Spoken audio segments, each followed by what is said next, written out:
You wake up already behind, your mind's racing, your phone's buzzing, and before you've even had a moment to think, you're expected to decide what to do, who to be, which way to go. But what if I told you Einstein did the exact opposite? Before making any important decision, he turned inward using a simple practice no one ever teaches us. No lists, no opinions. Just one quiet move that changed everything. Do this first, and you'll thank me later, because this isn't just about making better decisions, it's about finally hearing yourself again. That part of you that knows, but keeps getting buried under the noise. So if you've been stuck rushing or just plain tired of guessing your way through life, this is for you. Take a breath, hit subscribe, and let's begin. Einstein had a habit that might surprise you. Before making any big decision, whether it was about science, life, or his own path, he would sit. In complete silence, no charts, no checklists, no debates, just him, and a single burning question. Today, our minds are flooded. We scroll, we react, we compare. We're pulled in 100 directions before we even get out of bed. And somehow, in all this noise, we've lost touch with something vital, something sacred. We've lost the ability to hear ourselves. But Einstein, hadn't he understood something most of us forget? That clarity doesn't come from rushing or collecting more opinions. It comes from quiet stillness, presence. He believed that the answers we seek, the real ones, aren't found out there. They're waiting inside, and to reach them, we have to stop, listen, and dare to be with ourselves long enough to hear what's been whispering all along. There's something strange happening to us. We wake up, and before our feet even touch the floor, we've already opened a portal to 1,000 voices, messages, alerts, everyone everywhere telling us what to want, what to fear, what to do. And yet, in the middle of all that input, there's one voice that's been growing quieter, the one that matters most. Yours. Maybe you've felt it, that inner split. You have a decision to make. Something real. Maybe it's about your work, your relationship, your future. Something's been pulling at you, and still you hesitate. You look for signs. You talk to friends. You weigh the pros and cons until the paper is full and your heart is empty. You're exhausted not from the decision itself, but from trying to find certainty in the noise. Einstein knew that place. He once said, "It's not that I'm so smart, it's just that I stay with the questions longer." That wasn't just humility. It was insight. Most people rush to escape uncertainty. Einstein made a home in it. Where we panic in the fog, he would sit still and wait for it to clear. He didn't treat decisions like problems to be solved. He treated them like seeds. You don't yank answers out of the soil. You plant the question, you water it with silence, and you wait. Wait for it to grow into something real, something whole. Think about that. How many times have you forced clarity, demanded a solution from yourself just to quiet the anxiety? How many times have you pushed through a decision only to feel that sick ache in your stomach later, that whisper, "This wasn't right"? And maybe you tell yourself it's because you're not confident enough, not focused, not disciplined, but maybe it's just that no one ever taught you how to listen, not to your fear, not to your logic, not to your guilt, but to the thing. Beneath all of that, that deep, intuitive intelligence that doesn't shout. It doesn't come in bullet points or social media posts. It doesn't fit in a productivity planner. It comes in stillness.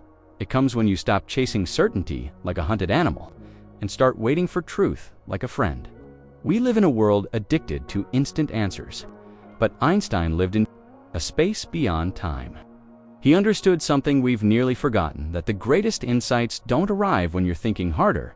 They arrive when you're thinking less. It's like this. Imagine you're lost in a dense forest. You're spinning in circles, shouting, trying to find a way out. But every direction looks the same. Every path seems to disappear into more confusion. And then finally, you stop. You sit, you breathe, you look. And somewhere in the silence, you notice a pattern, a slope in the land, a broken branch, a path. You didn't find it by running faster. You found it by being still long enough to see. That's the inner forest Einstein walked. And he walked it not with panic, but with wonder. He trusted that if you ask the right question and give it space, it will begin to answer itself, quietly, gradually, from within. So the next time you're at a crossroads, don't rush to escape the discomfort. Don't demand clarity. Don't reach for another video. another voice, another distraction. Instead, wait like Einstein did, and you might just find that the wisdom you were searching for had been waiting for you all along. Picture this: you're sitting in your car, engine off, rain tapping softly on the windshield, your phone's in your pocket, but for once, it's not calling you. You're about to make a choice, a big one. Maybe you've been putting it off. Maybe you've already made a list of reasons, arguments, voices of others, but somehow it still feels wrong to move. So you just sit, and something strange happens. Your body relaxes, just a little. The noise in your head doesn't go away, but it fades to the background, like static that no longer holds your attention. And from that quiet, something rises. Not a thought, not a plan, just a feeling, a knowing, a direction. That's what Einstein trusted. You see, he didn't always have the answers, but he had a method, something so simple, so quiet, most people overlook it completely. He would take the problem, whatever it was, and write it down. Not with urgency, not to fix it or to solve it quickly, just to give it form, to let it exist outside of his head where it couldn't swirl endlessly. He gave it a name, a shape, a home, and then he'd stop. He'd walk slowly, sometimes for hours, sometimes by a river, sometimes in total silence. Other times he'd lie on his back and stare at the ceiling, hands behind his head, eyes half closed, not thinking, not analyzing, just allowing. It was during those moments that the solution would begin to appear, not fully formed, not like lightning, but like mist clearing at dawn. A pattern, a glimpse, a path. This wasn't laziness. It wasn't procrastination.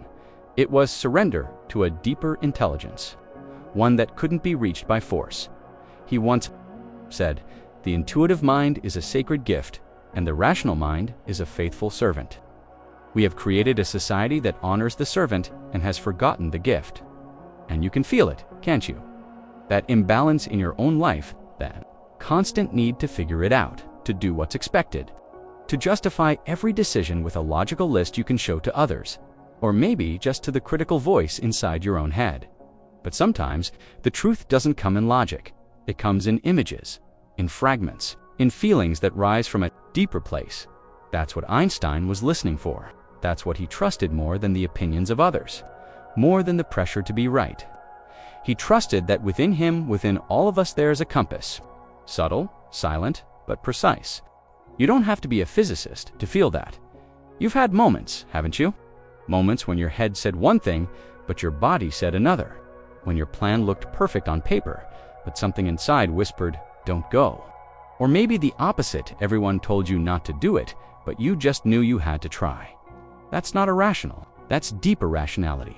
That's wisdom speaking through channels we're never taught to use.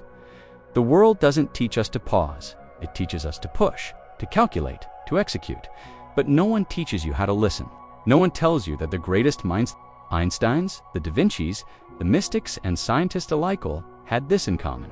They created space.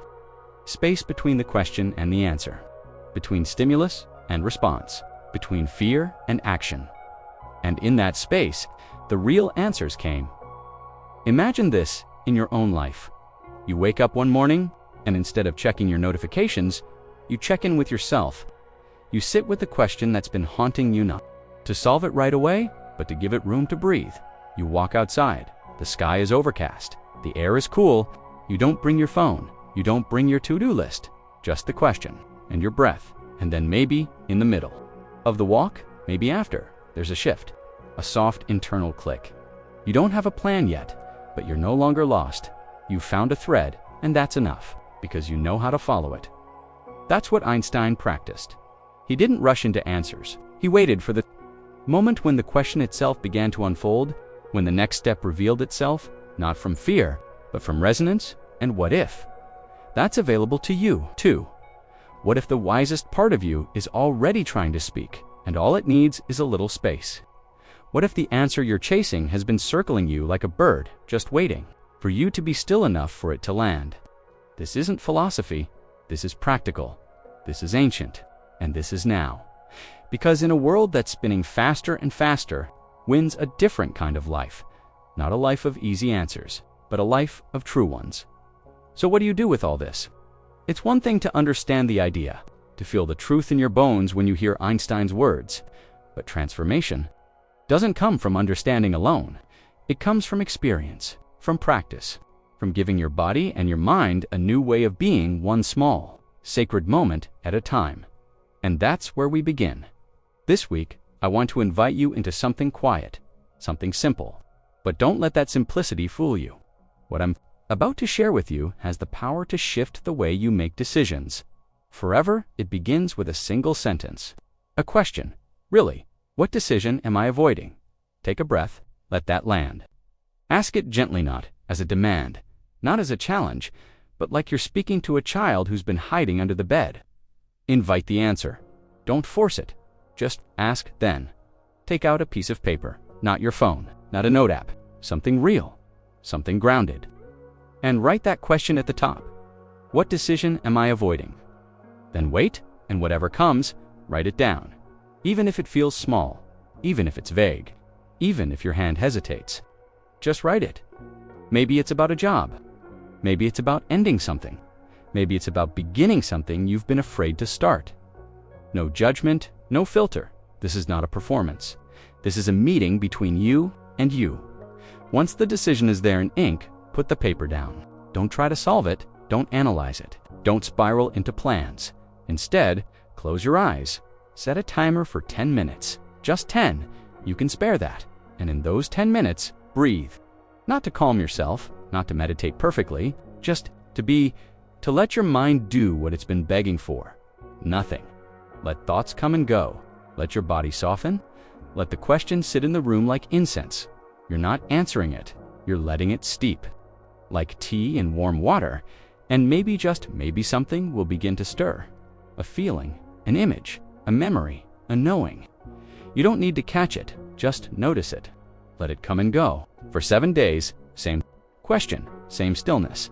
Don't expect clarity to arrive in lightning bolts. Sometimes it does, but more often it comes slowly, like a tide returning to shore. And here's the secret most people never learn. The clarity you seek doesn't come from trying to get it. It comes when you create the right conditions. Silence, space, trust. You don't dig for truth like a miner. You sit for it like a monk. And yes, there will be resistance. Your brain will fight this. It will tell you you're wasting time, that you should be doing something, that this is nothing. But stay with the question, because in those 10 minutes, something ancient wakes up in you. The part of you that doesn't need a map, because it remembers the way, the part of you that isn't afraid of uncertainty, because it knows that stillness is not emptiness. It's a doorway. Einstein walked. Through that doorway, often you can too. And if you're thinking, what if I don't hear anything? That's okay. That's expected. The first few days, it might feel quiet, but that doesn't mean nothing's happening. Something is, something deep. It's like tuning an old radio. You're learning to find the signal beneath the static. You're learning to hear you, not the you that performs, not the you that pleases, not the you that explains your life to others, but the real you, the one who knows. And once you start to hear that voice, you'll wonder how you ever made decisions without it. So, are you ready? Are you willing to stop chasing the answer and start creating space for it to come? 7 days? 1 question? 10 minutes of silence. That's all. That's everything. Because sometimes, all it takes to change the course of your life is the courage to stop, breathe, and ask what you've been too afraid to answer. So, why does this matter? Because life is full of choices, some small, some huge, and most of us are making them in a rush, distracted, overwhelmed, pulled in every direction. We're told to figure it out, to be sure, to get it right. But here's the truth. Real clarity doesn't come when you think harder. It comes when you slow down enough to actually hear yourself. And that's what this whole video has been about. Not Einstein, not decision making, but you remembering that deep inside, you already know what's true for you. You've just been too busy, too surrounded, too tired to hear it. This is your reminder. You don't need to have all the answers today. You just need to make space for them to come. So if you take anything from this, let it be this. Before your next big choice, stop, breathe, ask the question, and then just listen. And now, I want to hear from you. What's the decision that's been sitting quietly inside you, waiting to be heard? Drop it in the comments. Don't explain it, don't solve it, just name it. Give it air, give it light. And if this video gave you something real, a moment of calm, a spark of truth, a new way to move forward, please share it with someone else who might need it to dot, because sometimes the most powerful thing we can give another person is silence, space, and a gentle reminder that they already know the way. Thanks for staying with me until the end. It means more than you know.